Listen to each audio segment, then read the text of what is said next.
안녕하세요. 유니서점입니다. 오늘 읽을 책은 예쁘게 말을 하니 좋은 사람들이 왔다 입니다.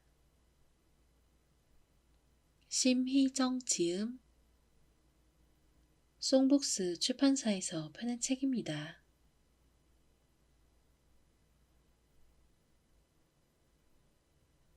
이 책은 부드럽지만 힘있는 예쁜 말의 씨앗이 어떻게 좋은 사람들을 만나게 하고 감사한 일들을 몰고 왔는지에 대한 기적 같은 이야기를 들려주며 싸우지 않고 이기는 사람들의 말하는 법을 알려줍니다.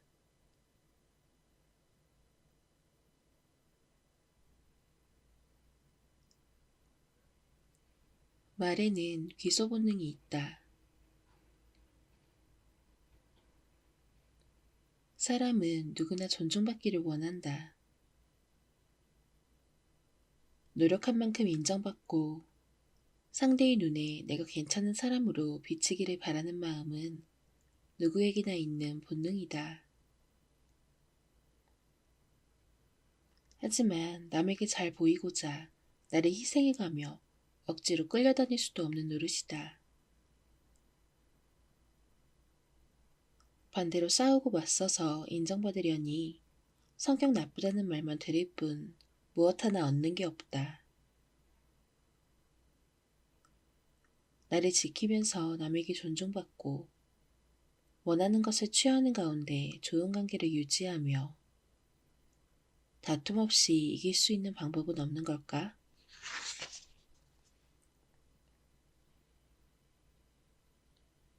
나는 진심이었는데 신문사에 막 입사했을 때였다. 처음 접하는 낯선 환경에 매일 긴장하며 살던 나는 크리스마스를 맞아 편집국의 모든 기자들에게 손편지를 썼다. 하나같이 무섭고 냉정해 보이는 선배들과 조금이라도 가까워지고 싶은 마음에서였다. 꼬박 며칠이 걸려 수십 통의 카드를 일일이 다른 내용으로 채운 다음 크리스마스 이브에 새벽같이 출근해 각자의 자리에 한 통씩 놓아두었다. 하지만 사람들의 반응은 기대와 달랐다. 입으로는 고맙다고 하면서도 얼굴엔 얘 뭐지? 저희가 뭐야? 하는 떨떠름한 표정이 역력했다. 신입 시절이니 모든 것이 서툰 게 당연했지만 유독 인간관계는 풀리지 않는 숙제였다. 남을 의식하지 않는 미움받을 용기 따윈 애당초 없었고 그저 내 진심을 상대가 알아주고 상대의 눈에 내가 괜찮은 사람으로 보이기를 바랐다. 한편으론 팩트를 밝히는 것이 정의라는 소신 아래 이빠른 말만 골라야 하는 독설가 노릇을 하기도 했다. 거친 말이 오가는 사건 현장을 누비며 진실을 밝힌다는 명분 아래 독한 말과 글로 하루하루를 채워갔다. 뜻하는 바를 이루기 위해 최재훈과 논쟁을 벌이는 일도 다반사였다. 그러다 보니 어느 때는 네가 가진 혀가 사람을 죽일 수도 있다 라는 말도 들었다. 억울했다. 온 마음을 다해 진심을 전했지만 싸늘한 반응이고 그렇다고 소신껏 내 할 말을 전해도 어느 하나 알아주는 이가 없었다. 더 이상 누군가에게 친절을 베푸고 싶지도 않았고 그렇다고 하고 싶은 말 다 해가며 윗보이는 것도 신물이 났다.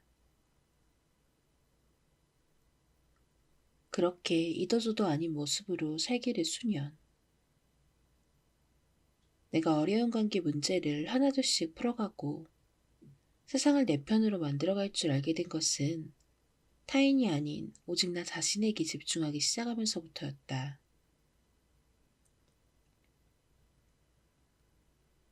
세계적인 심리학자 웨인 다이어는 나의 가치는 다른 사람에 의해 검증될 수 없으며 내가 소중한 이유는 내가 그렇다고 믿기 때문이라고 말했다. 남이 나를 어떻게 생각하든 내 말에 상대가 어떻게 반응하든 개의치 않고 오직 나 자신에게 집중하면서 깨달은 건 그가 모든 관계의 중심을 내가 아닌 타인에게 두었다는 사실이었다. 그 어디에도 실제의 나는 없고 남에게 보이고 싶은 나만 있었다. 세상 그 누구도 나 자신만큼 소중하지 않는 법인데 왜 내 가치를 타인의 판단에 맡기려 했을까?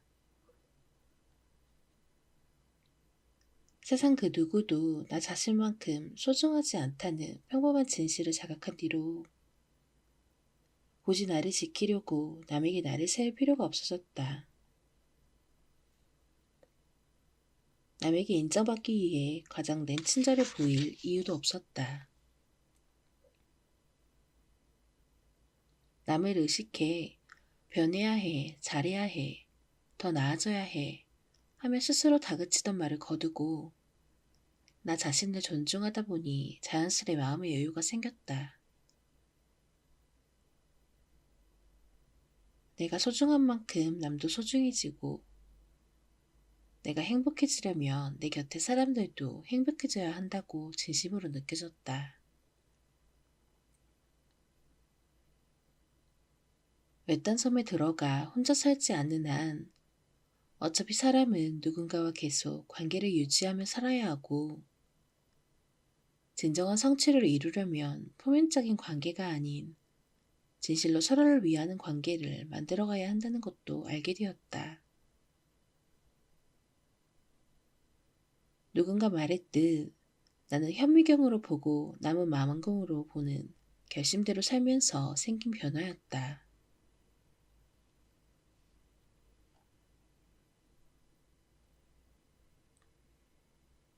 나는 나를 위해 예쁜 말을 한다. 말의 힘은 밖으로 향하는 동시에 안으로도 작용한다.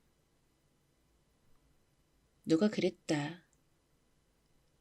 인간의 말은 나름의 기소 본능을 가지고 있어. 강물을 거슬러 오르는 연어처럼 말도 내가 태어난 것으로 돌아가려는 본능을 지니고 있다고. 결국 말의 표적은 항상 나를 향해 있다고 생각하면 내가 쓰는 단어와 내용의 엄중함을 깨달을 수밖에 없다. 내가 하는 말은 항상 내가 제일 먼저 듣고 있으니까. 그래서 좋은 말은 내 오감이 듣도록 내뱉고 나쁜 말은 변기통에 넣어 물을 내리는 상상력을 동원해 폐기해버리는 연습을 하는 것도 좋겠다. 20여 년의 기자 생활을 하는 동안 나는 부와 명예를 거머쥔 수많은 사람들을 만났다. 그중 성공의 사다리 제일 끝에 올라선 사람들에게 공통적으로 발견되는 특징이 하나 있다. 독한 놈이 성공한다라는 일반적인 상식을 거슬러 이기는 양보를 통해 더 큰 성공을 거둔다는 사실이다. 그들은 강압적으로 사람을 대하지 않으며 진심 어린 공감을 통해 상대 스스로를 움직이게 하는 강력한 설득의 기술을 발휘한다. 상대의 기분을 해치지 않고 유쾌하게 거절하는 센스를 지니고 있고 원망받지 않고 비판하며 큰 노력 없이 좋은 인상을 주는 기질을 발휘한다. 무엇보다 언제 어느 상황에서든 남에게 휘둘리지 않고 내 생각을 전달하는 자기 표현이 뛰어나다. 대화가 유쾌하니 늘 사람들이 모이고 상대로 하여금 스스로 도움의 손길을 내밀도록 만든다. 한마디로 싸우지 않고 이기는 법을 아는 것이다.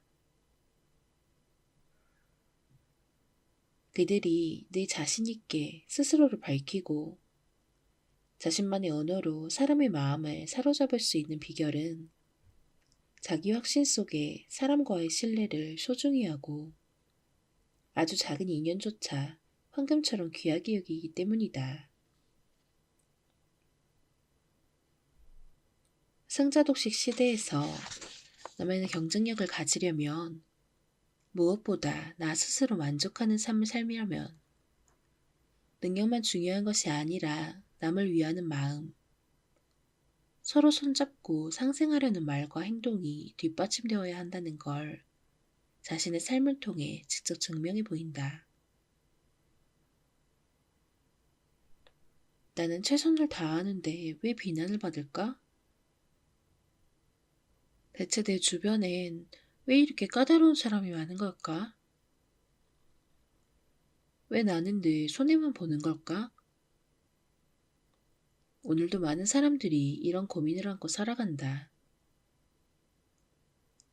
여전히 그 해결책을 찾을 수 없다면 우선 자신을 돌아볼 필요가 있다. 무엇이든 원인 없이 발생하는 문제는 없고, 내가 생각하는 대부분의 문제는 사실 나로부터 기인한 경우가 상당수이기 때문이다. 또한 내가 속한 관계 속에 나는 과연 어떤 태도와 말로 상대와 교류했는지 살펴볼 필요가 있다. 부지불식간에 적을 부르는 대화를 하는 사람들이 생각보다 많지만 본인 스스로는 자각하지 못하는 경우가 대부분이니 말이다. 행복에는 여러 가지 요소가 있다. 그중 가장 중요한 것은 다름 아닌 관계일 것이다. 대인관계가 좋지 않은 사람은 성공에도 한계가 있다. 어떤 일이든 결국 핵심은 사람이기 때문이다. 꿀을 얻으려면 벌집을 건드리지 말라는 격언이 있다. 거칠고 험한 말로 상대를 다그치거나 무시하면 일순간 이득을 얻을 수 있을지 몰라도 결국 손해를 입는 쪽은 나 자신이다. 타인에 대한 관심을 나 자신에게 돌린 뒤 내 입에서는 더 이상 거칠고 험한 말이 나가지 않는다. 그 험한 말들이 내게 도움이 되지 않는다는 걸 알기 때문이다. 내가 원하는 바를 상대가 기꺼이 하게 하려면 우선 마음을 얻어야 한다. 강요하지 않아도 상대 스스로 알아서 내 손을 잡도록 하는 현명한 전략이 필요하다는 뜻이다. 행여 누군가 내게 말로 폭력을 가해오더라도 그 공격에 힘으로 맞설 게 아니라 얼음을 녹이듯 적대적 에너지를 누그러뜨리는 여우 같은 지혜가 필요하다. 똑똑하고 유능한 사람들이 사회에 나와 힘들어하는 건 대부분 내 입에서 나온 말들이 상대에게 어떤 반응을 일으키는지 제대로 알지 못해서다. 정말 나 자신을 소중히 하고 자신의 가치를 인정하는 사람은 거칠고 험한 말로 스스로를 다치게 하는 우를 범하지 않는다. 스스로 상처받지도 남에게 상처를 주지도 않고 함께 상생하는 법을 안다. 서로를 존중하면서 나를 정확히 전달하다 보면 의사소통도 한결 수월해지고 어느덧 자연스럽게 당신 주변에 사람이 모이고 모든 문제가 이전보다 매끄럽게 풀려가는 걸 느낄 수 있을 것이다.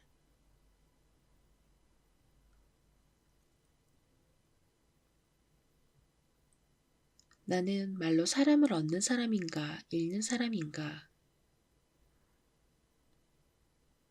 마키아벨리는 사람들은 당신이 어떤 사람인 것처럼 보이는가는 알지만 실제로 당신이 어떤 사람인지를 아는 사람은 없다 라고 했다.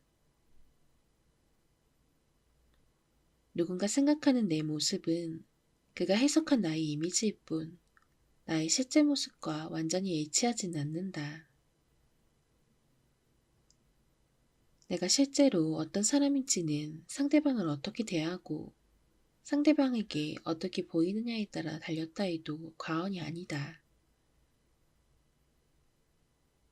따라서 부당한 일을 당해 억울하거나 세상이 나를 부당하게 평가한다고 생각된다면 잘잘못을 가리기 전에 내 이미지가 상대에게 어떻게 전달되고 있는지 살펴봐야 한다.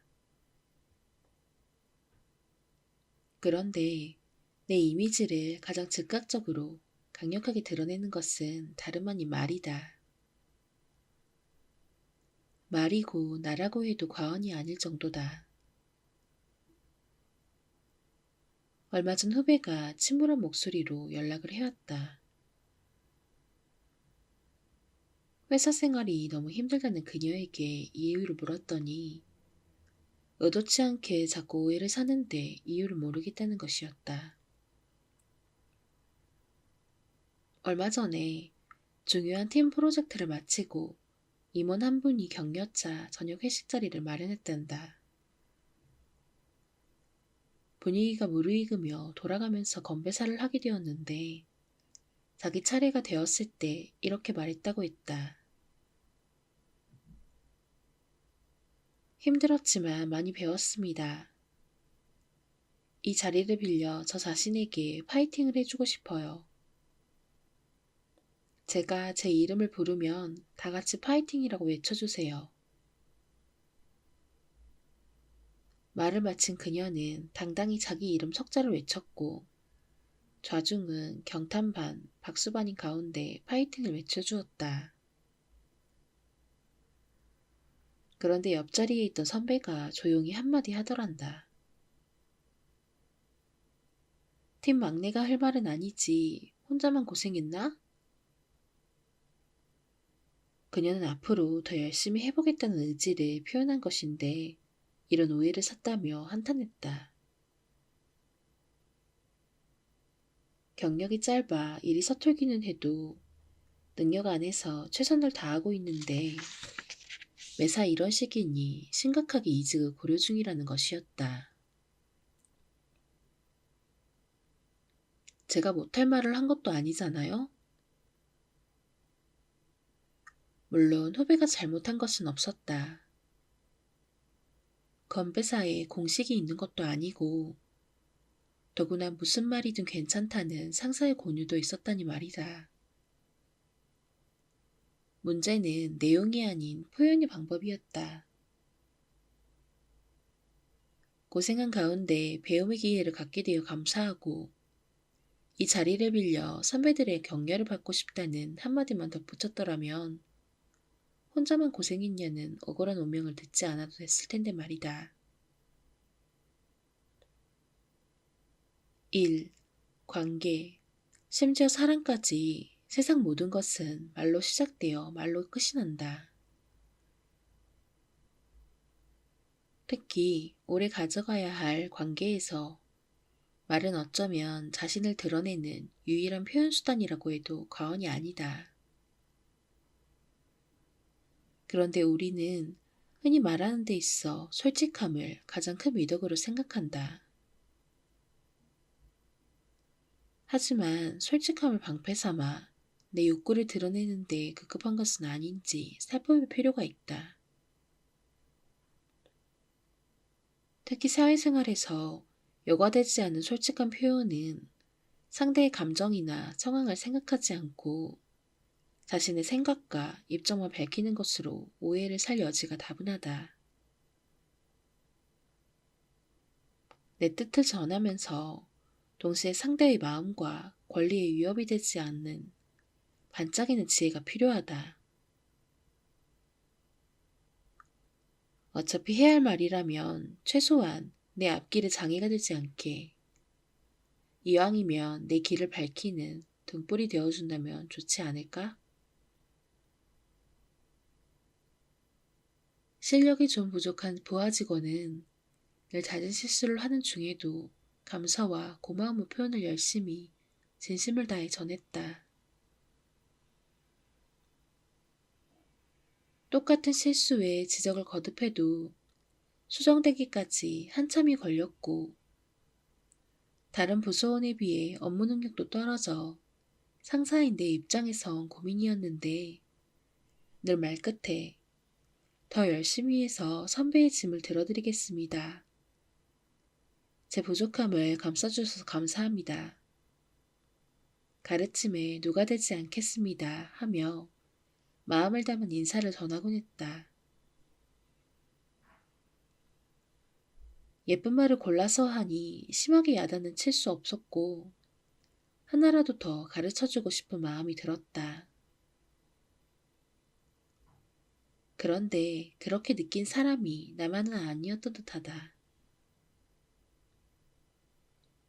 임원진과의 식사 자리에서 우연히 그 후배 이야기가 나왔는데 최고참이 한마디 했다. 그 친구는 어디 가든 잘 살아남을 거야. 누군데 그런 말을 듣고 내칠 수 있겠어?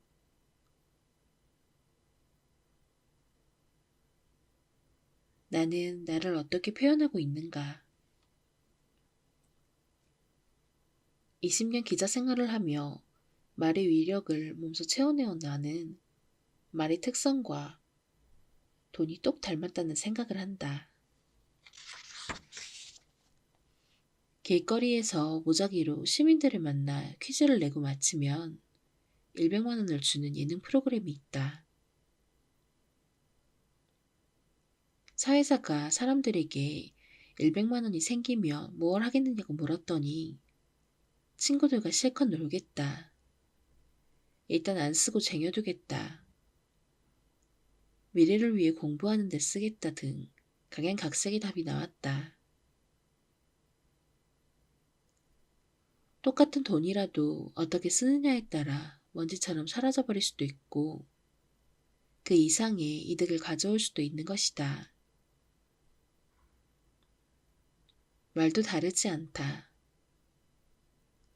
똑같은 상황, 똑같은 사람에게 어떤 말을 어떻게 표현하느냐에 따라 관계와 일은 물론 인생까지 놀라울 만큼 달라진다. 실력이 중요하지 말 따위가 무슨 이라고 할지 모르지만 겉으로 보이는 이미지가 자기 브랜드가 되는 세상에서 나를 어떻게 표현하는가 역시 중요한 실력이다. 나를 표현하는 것과 나의 능력이 별개가 아니라는 말이다. 한번 자문해보자. 나는 나 자신을 어떻게 표현하고 있는가? 원하는 바를 얻기 위해 나는 어떤 말을 쓰고 있는가? 나는 말로 사람을 얻는 쪽인가? 말로 사람을 잃는 쪽인가? 내 좋은 사람과 좋은 상황만 만나는 사람이라면 굳이 신경 쓰지 않아도 된다. 하지만 그런 운이 계속 따라주기에는 인생은 늘 예측 불허하다. 싫은 사람도 만나야 하고 원하지 않은 일도 해야 하며 때론 누군가의 도움이 절실한 상황도 닥칠 것이다.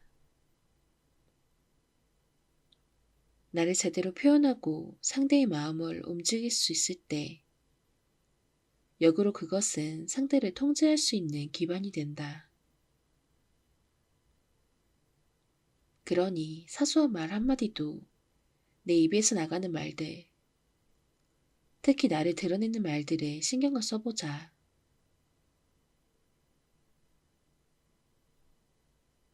말의 힘은 생각보다 크고 우리의 인생은 아직 길다.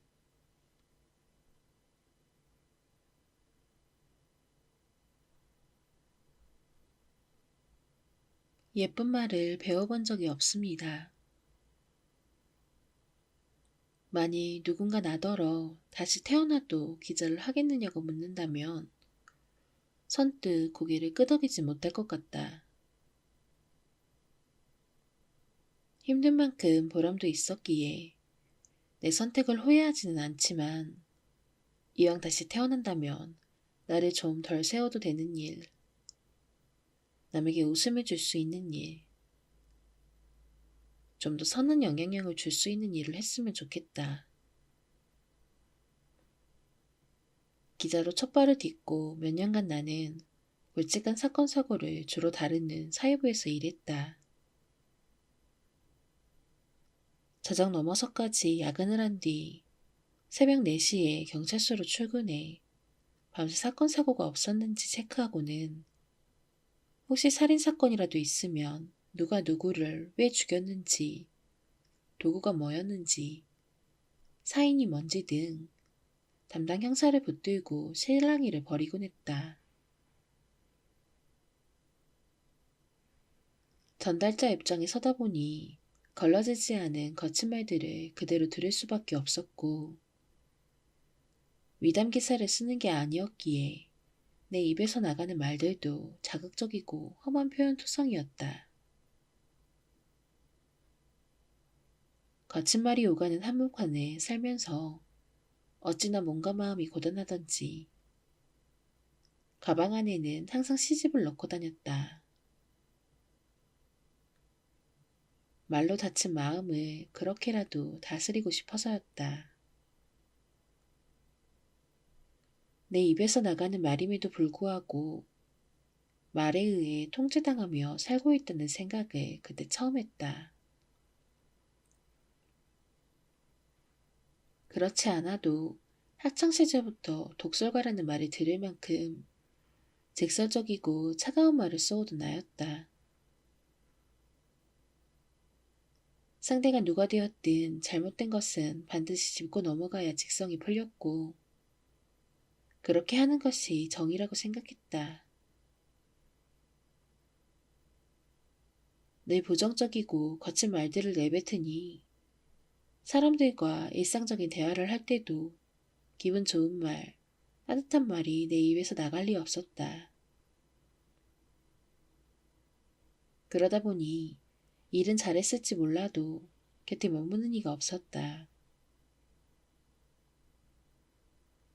시시비비를 가리는 것을 떠나 내가 무심코 던진 말이 누군가에게 큰 고통이 될 수 있고 그것이 결국 내 눈물이 될 수 있다는 걸 그때는 왜 몰랐을까?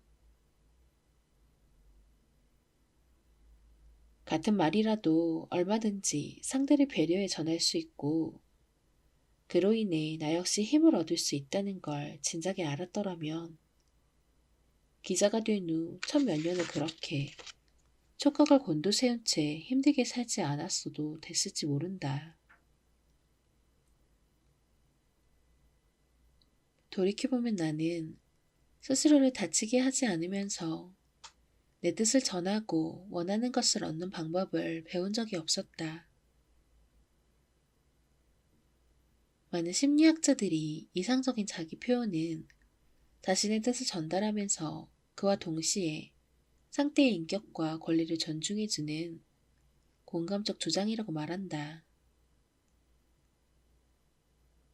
이런 공감적 주장이 필요한 경우가 어디 기자 노릇을 할 때뿐인가? 무언가를 요구하고 남의 말을 걸러들을 줄 알고 그런 와중에 설득과 협상을 해나가는 것은 사실 모든 생활에서 필요한 삶의 기술이다.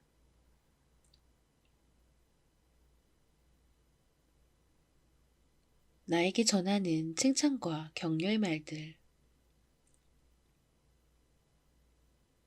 만일 스스로 불행하다는 생각이 든다면 내가 할 수 있는 일은 세 가지다. 남을 변화시키는 것, 내가 처한 상황을 변화시키는 것, 그리고 스스로를 변화시키는 것이다. 남을 변화시킬 수 있는 가능성은 설사 가족이라 하더라도 극히 희박하다. 두 번째, 상황을 변화시키겠다며 사표를 쓰거나 다를 리는 찾는 것은 순간적인 만족을 줄 수 있을지는 몰라도 또 다른 고통으로 이어질 가능성이 크다. 충동적인 행동이 문제의 근본을 해결해주지는 못하기 때문이다. 내가 취한 것은 세 번째, 나 자신을 변화시키는 것이었다. 나쁜 말, 거친 말을 듣는 것을 최대한 줄이고 차단했다. 일과 나 자신을 분리해 생각했고, 무엇보다 농담이더라도 남이 하는 험담은 일부러 피했다.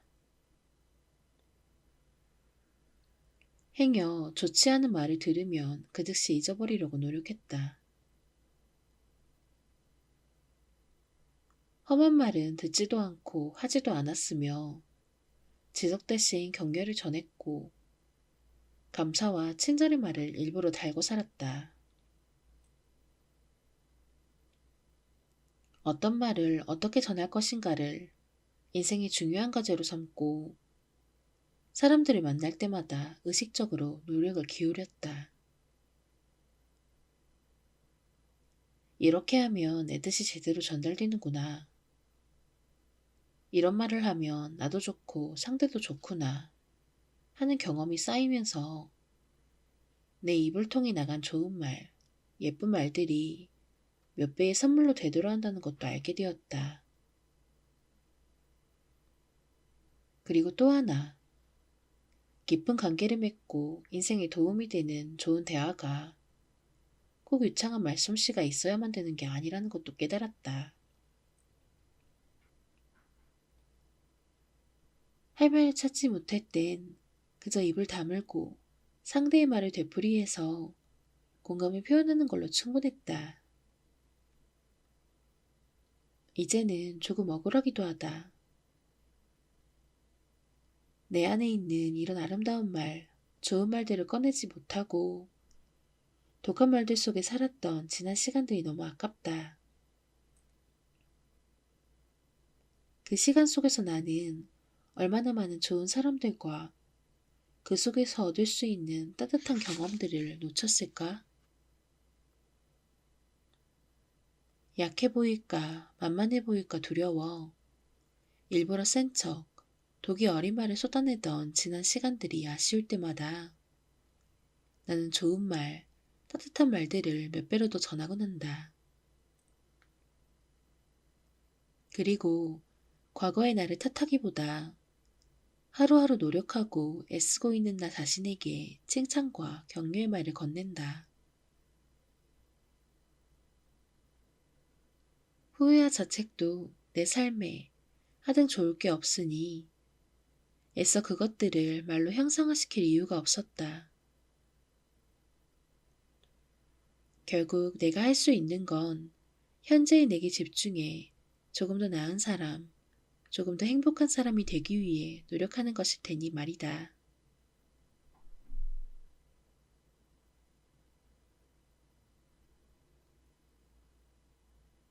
실력 있는 사람은 차고 넘친다. 이곳은 기술회사인가?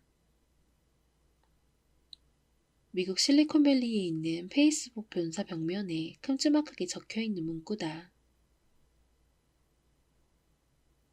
직원들이 자주 오가는 복도에 설치된 이 말은 페이스북이 지향하는 가치관과 비전을 역설적으로 표현하고 있다. 페이스북은 2004년 프로그래밍의 천재 마크 저커버그에 의해 창립된 이래 최단 시간 내에 세계 최대 규모의 SNS 업체로 성장했다. 대체 비결이 뭘까?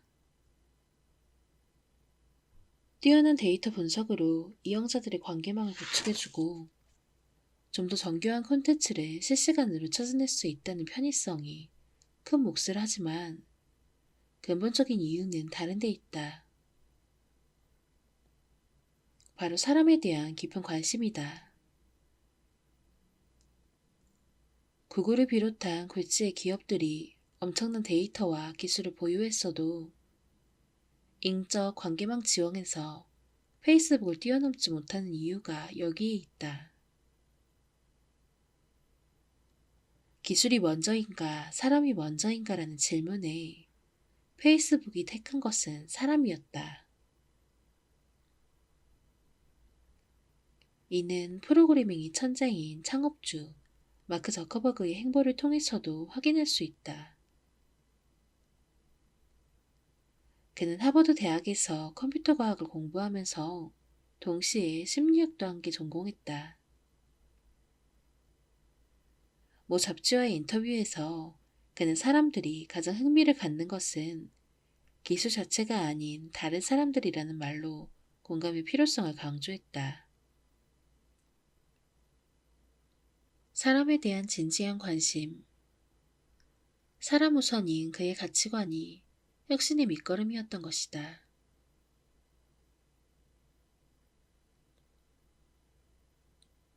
어떻게 사람의 마음을 잡을 것인가? 흥미로운 것은 경제지 기자로서 내가 만나온 수많은 CEO들이 공통적으로 지향하는 바도 이와 다르지 않다는 것이다. 그들은 한결같이 이렇게 말한다. 무슨 일을 하던 결국 사람이 중심에 있고, 따라서 진정한 성공은 어떻게 사람의 마음을 잡느냐에 따라 달렸다. 최고 경영진들이 모인 자담회에서 한 CEO는 이 같은 이유에서 인재 선발 기준을 인성, 즉 사람 됨됨이에 둔다고 단언했다. 스스로 인성을 갖추지 못한 사람은 제 아무리 실력이 뛰어나다 한데 사람의 마음까지 움직일 수 없다는 설명이었다. 이해 타산 없이 사람을 돕고 공적을 나눌 줄 알며 타인을 위한 관계를 맺을 줄 알 때 결국 최고의 성과를 창출할 수 있다는 그의 주장에 어느 하나 이견을 다는 이가 없었다.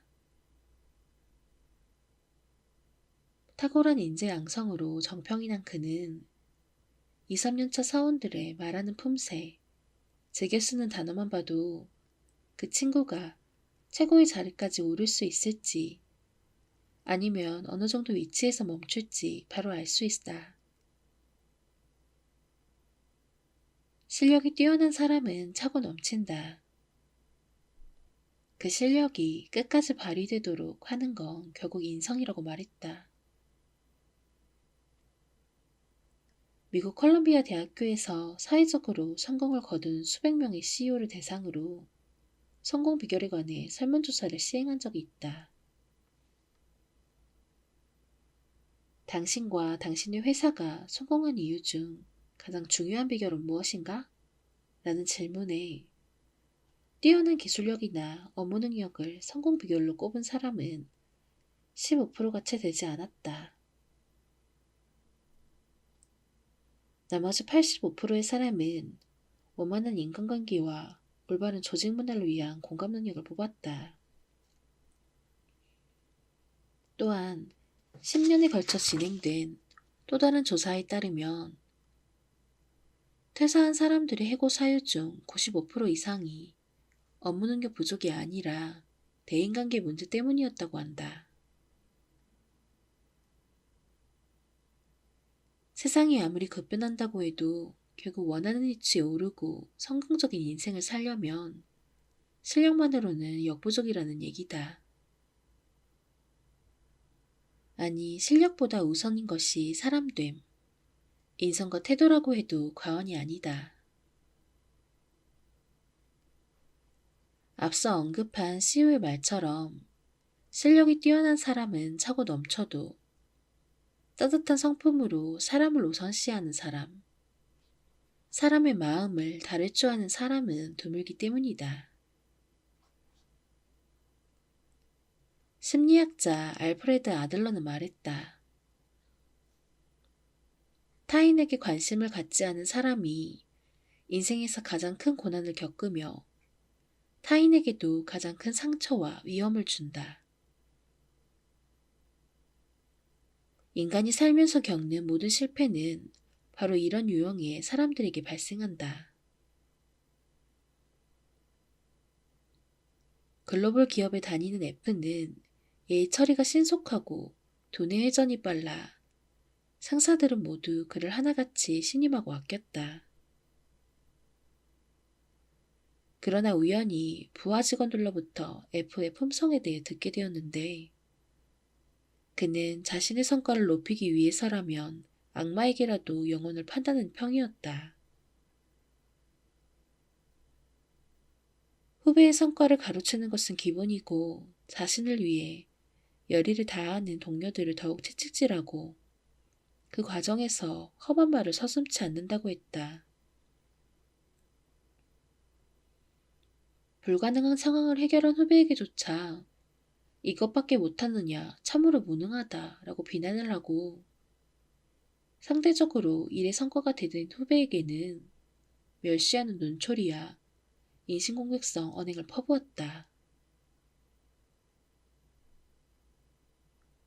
자신밖에 모르는 F는 그럼에도 불구하고 승승장구했다. 그를 지켜보는 사람들은 하늘도 무심하다며 사피 규정이 있는지 모르겠다고 한탄했다. 어떤 이들은 악인이 잘 되는 부조리한 세상에 상처 입는다며 울분을 토로했다. 이미 수많은 직원들이 그를 못 견뎌 다른 회사로 떠났고 그나마 F가 신뢰하고 필요로 하는 극소수의 동료들만 남아 그의 앞에서만 거짓관계를 맺었다.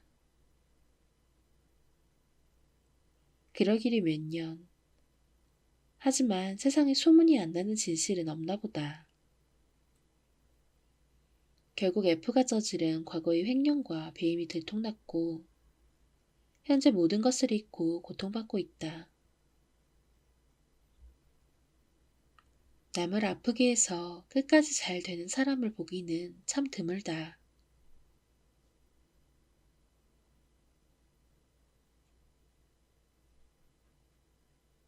Anyway, 집중할 건 나 자신. 화장품 회사에 다니는 C는 만날 때마다 기승전 근심, 걱정이다. 동료의 말 한마디에 상처를 받고 내 다른 사람들 때문에 힘들다며 불평불만을 드러놓는다. 주변 사람들의 언행 하나에 민감하기 때문에 남 얘기를 입에 달고 사는 것이 일상. 타인의 평가가 중요하기 때문에 언제나 자신을 과장하고 포장한다. 사람들의 평가에 휘둘리는 만큼 지인을 하나하나 도마 위에 올려놓고 해부하는 것도 즐긴다. 내가 아닌 남을 바라보는 것에 에너지를 많이 쓰는 탓에 매서 남과 비교하고 시기심과 질투도 많다. 남의 눈을 의식하다 보니 남들이 알아봐줄 명품 신상백에 연연하는 것은 물론 구경도 못해본 외국 여행지를 옆집 놀러가듯 들락거린 양 꾸며 말하기에 이른다. 그런데 그녀가 착각하는 게 하나 있다. 주변 사람 모두 자신의 말에 속아준다고 믿는 것이다. 배움의 정도를 떠나 어느 누구라도 거짓과 진실을 분별하는 판단력을 있다는 사실을 잊어서는 안 된다. 스스로를 사랑하지 못하는 그녀는 타인에게 칭찬을 듣거나 긍정적인 반응을 얻어도 항상 의심한다. 속으로 다른 생각을 할지 모른다며 있는 그대로 받아들이지 못하는 것이다. 솔직한 자기 생각을 말할 자신이 없으니 뜻하지 않은 오해를 불러일으키는 것도 다반사다. 이렇듯 남의 시선에 민감하고 시기질투가 많으며 언제나 누군가를 흠집내고 내가 다칠까 콩콩 싸매고 있는 이들의 특징이 뭘까? 자신을 귀하게 여기는 마음, 즉 자존감이 없다는 거다. 이 바쁜 일상에서 내 마음을 들여다보고 내게 집중하는 시간도 부족한 마당에 다른 사람을 바라보고 평가할 시간이 여기 있겠는가? 고백컨대 이렇게 말하는 나 역시 30대를 다 지나도록 스스로를 사랑하며 온전한 내 모습으로 살지 못했다. 20대에는 취업과 생존 때문에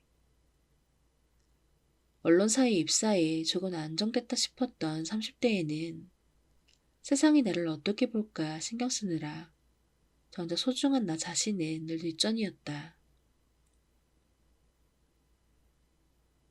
내가 없고서는 세상 그 무엇도 중요하지 않다는 것. 다른 사람들이 나를 어떻게 보는지는 아무짝에도 쓸모없다는 걸 깨달은 건 반짝반짝 빛나는 청춘을 거의 소진한 후였다.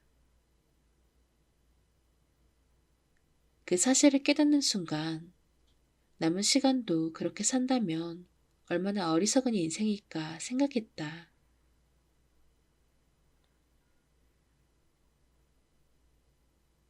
내 마음을 영순위로 끌어다 놓는 일.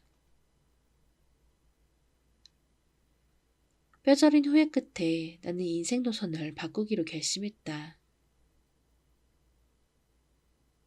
중요도 순위에서 가장 마지막이었던 내 마음을 영순위로 끌어다 놓고 내 세계를 구축하는 데 몰입하기 시작한 것이다. 현재 내 슬로건은 anyway, 즉 그러든지 말든지다. 진짜 깨달았더라면 좋았겠지만 더 늦기 전에 지금이라도 다시 시작해보자는 마음이었다. 내게 주어진 시간 중 바로 오늘이 가장 젊은 날이 아닌가? 그것은 기억조차 나지 않는 아주 어린 시절로 돌아가는 것이기도 했다.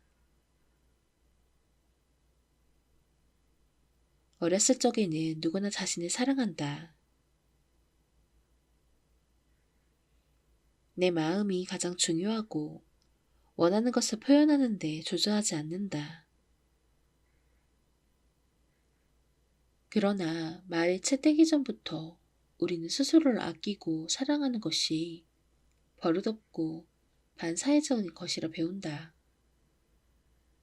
나도 그랬다. 나를 낮추는 게 남을 배려하는 거라고 배웠고 자기 희생이 곧 미덕인 줄 알았다. 그러나 19세기 영국의 천문학자 존 허셜이 말했듯 자존이야말로 모든 미덕의 초석이다. 스스로 가치 있는 존재임을 인정하지 않는데 어떻게 타인을 배려하고 사랑할 수 있을까? 자존감은 인생의 역경에 맞서 이겨낼 수 있는 자신의 능력을 믿고 내 노력에 따라 삶에서 성취를 이뤄낼 수 있다는 일종의 자기 확신이다. 자신을 지탱해주는 감정의 심지가 굳건하기 때문에 다른 사람의 비난이나 어쩌다 생기는 실수에도 바람 앞에 등잔불처럼 흔들리지 않는다. 인생이 굴곡 앞에서도 유연하게 대처할 수 있으며 회복 탄력성이 높아 우울증이나 조울증 같은 감정적 질병에도 쉽게 노출되지 않으며 스트레스를 이기는 강철 멘탈도 장착된다. 반대로 자존감이 낮은 사람은 심한 열등감이 외부로 표출돼 원만하지 않은 대인관계로까지 이어지는 경향이 많다. 남들에게 무언가를 전하는 말을 할 때도 세상을 보는 골절된 시각 탓에 곱게 된 진실을 전해 뜻하지 않게 사이를 갈라놓거나 오해를 불러일으키는 일이 다반사다. 그렇다면 자존감을 장착하는 방법이 무엇일까? 전 세계적으로 베스트셀러가 된 행복한 이기주의자의 저자 웨인 다이어는 사랑에 대한 정의를 좋아하는 사람이 스스로를 위해 선택한 일이라면 무엇이나 그것이 자기 마음에 들든 말든 허용할 줄 아는 능력과 의지라고 말했다. 별것 아닌 듯 보이지만 사실 내 기대와 상관없이 상대가 택한 것을 수용할 줄 아는 사람이 많지 않다. 그런데 사실 그 방법은 정말 단순하다. 나에게 집중하는 것, 자신을 가장 중요하게 생각하고 소중하게 여기는 것이다. 내가 정말 귀하고 멋지다고 생각하게 되면 굳이 남에게 내 뜻을 강요함으로써 내 가치를 인정받지 않아도 된다. 스스로에게 확신이 섰으니 타인의 시선에 굳이 나를 맞출 필요도 없다. 자연히 타인에게 너그러워지고 진심으로 남을 위하는 마음이 생겨난다. 거기까지 이르면 더 이상 계산된 사랑을 하지 않게 된다. 어떤 보상을 바라고 베푸는 것이 아니라 남을 돕거나 사랑하면 그 자체에도 즐거움이 생겨난다. 결국 내가 행복하려고 남도 애정하게 되는 것이다. 반대로 자신을 소중하게 여기지 않고 사랑받을 자격이 없다고 생각하면 다른 사람에게 사랑을 베푸는 것 자체가 불가능하다. 마음의 여유도 없거니와 내가 가치 없는 사람이니 내 사랑도 하찮게 여겨질 수밖에 없기 때문이다. 별 볼 일 없는 내 사랑을 감히 누구에게 주겠는가? 내면의 힘인 이너월드를 탄탄히 구축해 자존감으로 무장한 사람은 즐겁고 긍정적인 에너지를 뿜며 매력적이라는 평가를 받을 수밖에 없다. 타인의 평가에 휘둘리지 않고 항상 당당하기 때문에 나를 돋보이기 위해 과장할 필요가 없으니 솔직하다는 공통점도 있다. 어렵게 생각하지 말자. 내 가치는 오직 내가 결정하는 것이고 어느 누구에게 인정받을 필요가 없다. 세상에서 단 하나뿐인 존재라는 자체만으로 족할 뿐. 내 행동이나 실수와는 무관하다. 가혹한 자기 잣대를 내려놓고 지금부터라도 나를 사랑하는 연습, 내게 집중하는 연습에 몰입해보자. 오직 그것만이 어제보다 행복한 오늘을 맞을 수 있는 유일한 길이다.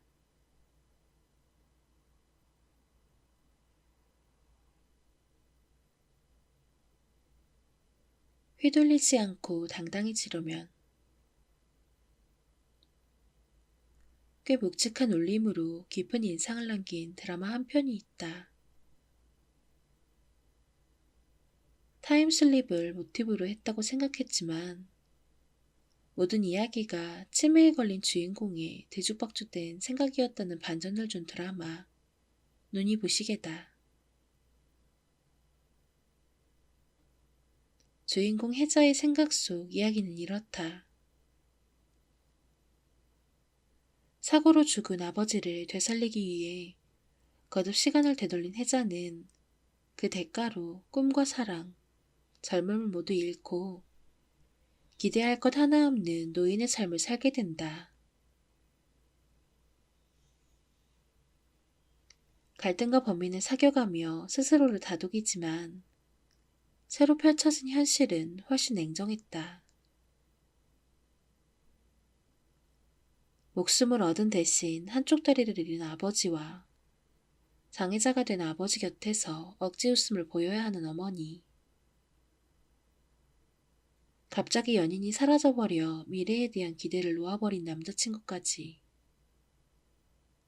그 모든 것이 과거를 바꾼 대가라는 걸 깨달은 주인공은 다시 시간을 되돌린다 한들 또 다른 희생을 치러야 한다는 사실을 깨닫고는 지난날에 대한 미련을 버린다. 세상의 모든 일이 무엇 하나 거저 쥐어지는 건 없다는 걸 깨달은 그녀가 남긴 한마디. 등가 교환의 법칙이라는 게 있어. 뭔가 갖고 싶으면 그 가치만큼의 다른 뭔가를 희생해야 해. 이 세상은 이 등가 교환의 법칙에 의해 돌아가.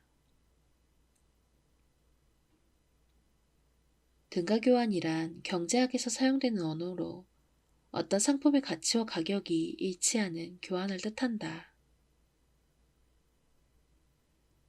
이때의 가치란 단순한 쓰임새, 즉 효용 가치만을 뜻하는 게 아니라 그 상품을 만들어내기까지 소요된 노동시간, 즉 생산 과정상의 가치까지 포함된다.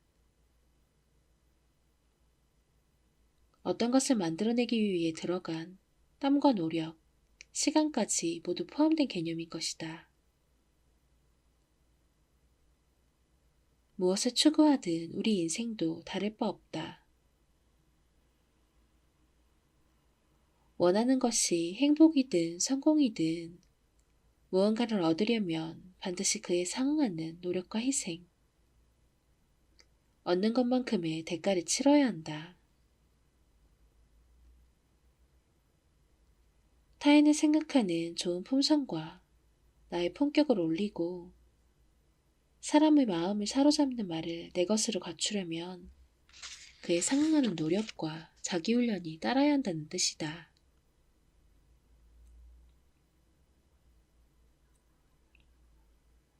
시선을 나에게 돌리는 일. 실력은 동년배보다 월등히 뛰어나지만 늘 인간관계로 힘들어하고 윗사람으로부터 태도 문제를 지적받는 한 후배에게 이런 말을 했다. 네가 하루 종일 쓰는 단어 중 가장 많이 쓰는 말을 매일 적어봐. 남에게 지적받은 행동들도 매일매일 반추해보고 하루도 빼먹지 않고 매일 적고 생각하면서 네가 가진 문제를 스스로 찾아내는 게 먼저야. 남 탓, 세상 탓만 하느라 스스로 노력하려는 생각은 전혀 하지 못하는 그에게 뼈아픈 충고를 전했다. 몇 달 뒤 다시 만난 후배는 노트 한 권 분량의 습관일지를 내게 보여주었다. 단 5분이라도 하루 동안의 언행을 되돌아보는 시간을 빼먹지 않았고 그러다 보니 자기가 가진 문제가 눈에 보이기 시작했다고 한다. 현재 그는 매일 아침 눈 뜨자마자 좋은 언행으로 하루를 채워보겠다는 의지를 다지고 명상을 하고 있다. 세상을 내 편으로 만들기 위해 무엇보다 필요한 것은 내면에 집중해 자기 자신을 올곧게 바로 세우는 작업이다. 관계를 망치는 감정이 실은 내게서 기인하고 나에게 발생하는 문제는 결국 내가 그것을 어떻게 받아들이냐에 따라 그 무게나 중요도가 전혀 달라지기 때문이다. 시선을 나 자신에게 돌리면 내 눈에 내가 어떻게 비춰지는지 더 중요해지기 때문에 남의 관심을 끌기 위해 가장할 필요도 없고 남의 평가에 따라 기분이 좌지우지 되지도 않는다. 외부의 자극에 예민하지 않을 뿐더러 상처를 받아도 스스로 치유하는 법을 알고 있다. 세상에서 내가 가장 귀한 존재임을 깨닫고 나 자신을 함부로 대하지 않는다. 당연히 스스로에게 좋은 말, 긍정적인 표현을 하게 된다. 나를 바로 세우지 않고서는 모든 문제를 타인과 세상의 탓으로 돌리게 되고 스스로 만든 우울의 곤레에서 빠져나올 수 없다. 지방 야간대 F학점, 여드름 투성이 외모에서 연봉 10억 원의 훈남이라는 드라마틱한 성공으로 유튜브에서 큰 화제를 불러일으켰던 한 청년은 외모부터 실력에 이르기까지 무엇 하나 갖춘 게 없는 자신의 삶을 바꾸기 위해 10여 년간 수많은 책들을 독파했고 책에서 배운 것을 체화하기 위해 그만의 독서법까지 만들었다. 책을 한 번 읽고 읽는 중에 인상적인 부분을 적고 다시 읽으며 괄호를 치고 간단히 메모를 남기며 그마저도 모자라 컴퓨터에 기록한다. 그러고는 하루가 지난 뒤 괄호친 부분을 다시 읽고 5일 뒤에 다시 한 번, 서너 날 뒤에 또 한 번, 그렇게 반복적으로 체화하는 연습을 했다는 것이다. 망각하는 동물이 할 수 있는 건 복습뿐이라며 접힌 부분이 3, 40개 이상인 책들을 대중에게 공개하기도 했다. 게임 오타쿠의 아르바이트 면접조차 수십 번 떨어졌던 그가 세계 법인의 CEO가 되기까지 세간에 드러나지 않는 노력은 훨씬 더했을 것이다. 하지만 10여 년의 피나는 노력 끝에 그는 자기 자신의 내면을 이해하는 것은 물론 사람의 마음, 조직이 돌아가는 원리를 터득하게 되었고 일상적인 대화조차 힘들어하는 외톨이에서 만인 앞에서 기분 좋게 자기 표현을 할 줄 아는 멋진 사람으로 거듭나게 되었다. 책을 통해서든 반성과 명상을 통해서든 한 번쯤 시도해보는 것만으로는 충분하지 않다. 행복하겠다는, 나를 힘들게 하는 장애를 걷어내겠다는 단호한 결심과 실행이 필요하다. 계속 반복해서 노력할 때 생각은 믿음으로 바뀌고 그 믿음은 나를 바로 세워 변화의 길로 인도하는 가장 강력한 무기가 된다. 이때 필요한 것은 재능이 아닌 의지다. 사람은 어떤 경험도 즐겁고 도전할 만한 것으로 만들 수 있다. 그런 대가를 치르고 얻게 될 것은 이전과 달라진 나. 더 이상 타인에게 휘둘리지 않고 당당해진 나 자신이다.